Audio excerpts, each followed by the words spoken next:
उत्तर प्रदेश में अतिक्रमण विरोधी अभियान अब तेज रफ्तार पकड़ चुका है। रोजाना कहीं न कहीं बुलडोजर गरज रहा है। अब इसी कड़ी में वाराणसी में भी बड़ी कार्रवाई देखने को मिली है। वाराणसी में प्रशासन ने सालों पुराने अतिक्रमण पर बुलडोजर चलाया है।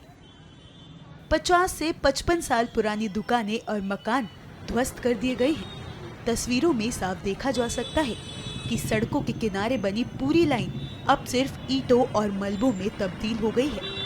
ये 50-55 साल पुरानी दुकानें थी यहाँ पे और नोटिस आया हम लोग को तो तोड़ना पड़ गया हम लोग को पूरा ये। और इसमें कुछ नहीं तो 400 परिवार जुड़े हुए हैं और बाकी आपके सामने है सब कुछ कि रोड की दुकानें को तोड़ दिया गया। कितने लोग इसमें रोजी रोटी थी। अब महंत जी के ऊपर है कि आगे वो क्या करते हैं क्या नहीं करते हैं। अभी क्या कर रहे हैं आप?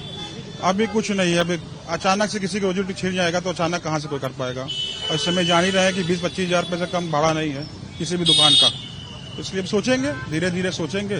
बाकी महंत जी सोचेंगे क्या करना है क्या नहीं करना हम लोग को। खैर दिक्कत होती थी, जाम लगता था, भीड़ लगती थी, लेकिन कोई तरह मैनेज करके चला जाता है बस उसको। लेकिन तोड़ना उसका रास्ता नहीं था, कोई और रास्ता निकलता तो अच्छा होता हम लोग के लिए भी। रोड चौड़ीकरण और शहर के सुंदरीकरण, पब्लिक की आवागमन को ध्यान में रखते हुए हम इसका विरोध नहीं कर रहे हैं कि रोड का चौड़ीकरण हुआ और उसमें कुछ दुकानों का जो है हमें तिलांजलि देना पड़ा। हमारे व्यापारियों ने उसमें सहयोग किया। दुकानों को सरकार और एडमिनिस्ट्रेशन का सहयोग करते हुए हमने बिना विरोध किए भी दुकानों को खाली किया है। अंदर से बहुत भावुक है। हमारे सारे व्यापारी के घर में जो है आज एक ऐसी स्थिति है, माने वो कह लीजिए मातम की स्थिति है। लेकिन इसके बावजूद भी व्यापारियों ने दिल में पत्थर रख करके और एडमिनिस्ट्रेशन का सहयोग किया है और दुकानों को खाली किया है। दुकानें रात में तोड़ी गई है, लेकिन व्यापारियों के हमारी डिमांड है कि हमारे विस्थापन की व्यवस्था की जाए, हमारी रोजी रोटी की व्यवस्था की जाए। बची निश्चित तौर पर मकान मालिक चूंकि लैंडलॉर्ड हैं, उनको जो है वो मुआवजा मिल चुका है। अब हम उनसे ये मांग करते हैं कि कम से कम इसमें जो एक कॉम्प्लेक्स बने और उस कॉम्प्लेक्स के अंदर जो दुकानें हैं, जिन व्यापारियों को दुकानें गई हैं, उनको एक एक दुकान जो है अलॉट किया जाए।